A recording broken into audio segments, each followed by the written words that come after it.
നമ്മൾ കാർമേഘങ്ങൾ നോക്കിയിട്ടുണ്ടോ? ഒരു കാർമേഘവും സ്ഥിരമായി നിലനിന്നിട്ടില്ല. ഒന്നെങ്കിൽ അത് പ്രത്യക്ഷപ്പെട്ടതുപോലെ തന്നെ മാറി മറയും, അതല്ലെങ്കിൽ ഒരു മഴയായി പെയ്ത് ആ കാർമേഘം മാറിപ്പോകും. ഈ രണ്ട് രീതിയിൽ അതിനൊരു മാറ്റം സംഭവിക്കും. എന്ന് പറഞ്ഞാൽ സ്ഥിരമായിട്ട് ഒരു കാർമേഘത്തിന് നിലനിൽക്കാൻ കഴിയത്തില്ല. ഒന്നെങ്കിൽ സ്വയമായി മാറിപ്പോകുക, ഇല്ലെങ്കിൽ ഒരു മഴയായി പെയ്ത് അതിനൊരു മാറ്റം വരുത്തുക. ഇതുപോലെ തന്നെയാ വലിയ മഴ.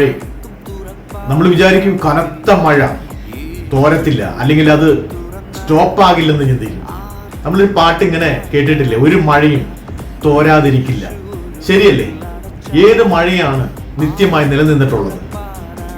അതിനും ഒരു അറുതിയുണ്ട്, അതിനും ഒരു സ്റ്റോപ്പ് ഉണ്ട്.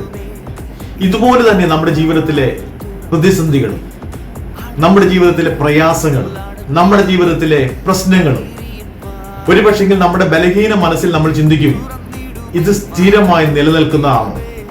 ഈ പ്രശ്നത്തിനൊരു പരിഹാരമുണ്ടോ? ഇതിനൊരു അറുതി ഉണ്ടോ? ഇതിനൊരു മാറ്റം വരുമോ? മുമ്പോട്ടുള്ള എൻ്റെ ജീവിതത്തിൽ ഇതിങ്ങനെ തന്നെ എൻ്റെ കൂടപ്പിറപ്പായിട്ട് എൻ്റെ കൂടെ തന്നെ ഉണ്ടാകുമോ? എൻ്റെ ഒരു സഹയാത്രികനായിട്ട് ഈ പ്രശ്നം എൻ്റെ കൂടെ എപ്പോഴും ഉണ്ടാകുമോ എന്നൊക്കെ നമ്മൾ ചിന്തിക്കും. പക്ഷേങ്കിൽ ഒരു കാര്യം വളരെ വാസ്തവമായിട്ട് മനസ്സിലാക്കുക, കാർമേഘം സ്വയമേ മാറിപ്പോകുന്നത് പോലെ, അതല്ലെങ്കിൽ ഒരു മഴയായി പെയ്ത് അത് മാറിപ്പോകുന്നത് പോലെ നമ്മുടെ ജീവിതത്തിലെ പ്രശ്നങ്ങളും അല്ലെങ്കിൽ പ്രയാസങ്ങളും അതെല്ലാം താൽക്കാലികമാണ്. ഒരിക്കലും സ്ഥിരമായി നിലനിൽക്കുന്ന ഒന്നായിട്ട് അതിനെ നമുക്ക് കാണാൻ കഴിയില്ല. അത് വരും, മാറിപ്പോകും.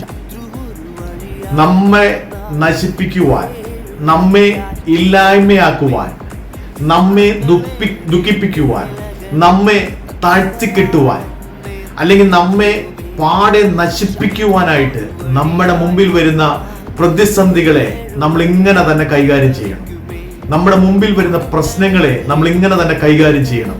നമ്മൾ ഒരുമിച്ച് പറയണം, നമ്മൾ തീർത്ത് അത് തികഞ്ഞ മനസ്സോടെ ആത്മബലത്തോടെ നമ്മൾക്ക് പറയാൻ കഴിയണം, ഒരു മഴയും തോരാതിരിക്കില്ല എന്നതുപോലെ, ഒരു കാർമേഘവും സ്ഥായിയായി നിലനിൽക്കില്ല എന്ന് പറയുന്നത് പോലെ തന്നെ എൻ്റെ ജീവിതത്തിലെ ഈ പ്രയാസങ്ങൾ എന്നെ കൊണ്ട് പോകുമെന്നൊന്നൊരിക്കലും ഞാൻ ചിന്തിക്കില്ല. മറിച്ച് എനിക്ക് ഇതിനൊരു പരിഹാരമുണ്ട്, ഇതിനൊരു അറുതിയുണ്ട്, ഇതിനൊരു ഒരു മാറ്റമുണ്ട്, ഇതിനൊരു സ്റ്റോപ്പ് ഉണ്ട്, ഇതിനൊരു ഫുൾ സ്റ്റോപ്പ് ഉണ്ട് എന്ന് നമ്മുടെ ഉള്ളിന്റെ ഉള്ളിൽ ബലത്തോടെ വിശ്വസിച്ച് പ്രത്യാശയോടെ ഏറ്റെടുത്ത് മുമ്പോട്ട് പോകാൻ കഴിഞ്ഞാൽ ഞാൻ നിങ്ങൾ നേരിടുന്ന വെല്ലുവിളികളെ ഏറ്റവും ലളിതമായ നിലയിൽ നമുക്ക് മുമ്പോട്ട് പോകാൻ കഴിയും, അല്ലെങ്കിൽ വെല്ലുവിളികളെ ജയിച്ച് മുന്നേറാൻ കഴിയും.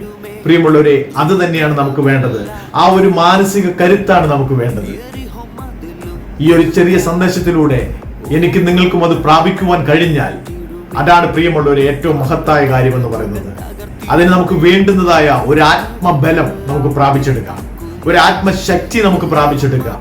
ഏത് പ്രശ്നങ്ങളെയും അത് താൽക്കാലികമെന്ന് എണ്ണിക്കൊണ്ട്, അത് താൽക്കാലികമാണ്, നിത്യമായി നിലനിന്ന് നശിപ്പിക്കാൻ അതിന് കഴിയുകയില്ല എന്ന ഒരു വലിയ ചിന്തയോടെ എല്ലാ പ്രശ്നങ്ങളെയും വളരെ സന്തോഷത്തോടെ, ഒരു വലിയ ശക്തിയോടെ, ആത്മബലത്തോടെ നേരിട്ട് ഒരു നല്ല ജീവിതത്തിന്റെ ഉടമകളായി മാറാൻ, പ്രശ്നങ്ങളെ അതിൻ്റെതായ നിലയിൽ അത് നേരിട്ട് അതിലൂടെ ഒരു വിജയം കണ്ടെത്തുന്ന ഒരു വ്യക്തിയായിട്ട്, ഒരു യോദ്ധാവായിട്ട് മാറിക്കൊണ്ട് മുമ്പോട്ട് പോകാൻ ദൈവം നമുക്ക് കൃപ തരട്ടെ. അതിനുവേണ്ടി നമുക്ക് പ്രയത്നിക്കാം എന്ന ഒരു ലഘു സന്ദേശം നിങ്ങൾക്ക് കൈമാറിക്കൊണ്ട് നിർത്തുന്നു. ദൈവം നമ്മെ എല്ലാവരെയും അനുഗ്രഹിക്കുമാറാകട്ടെ.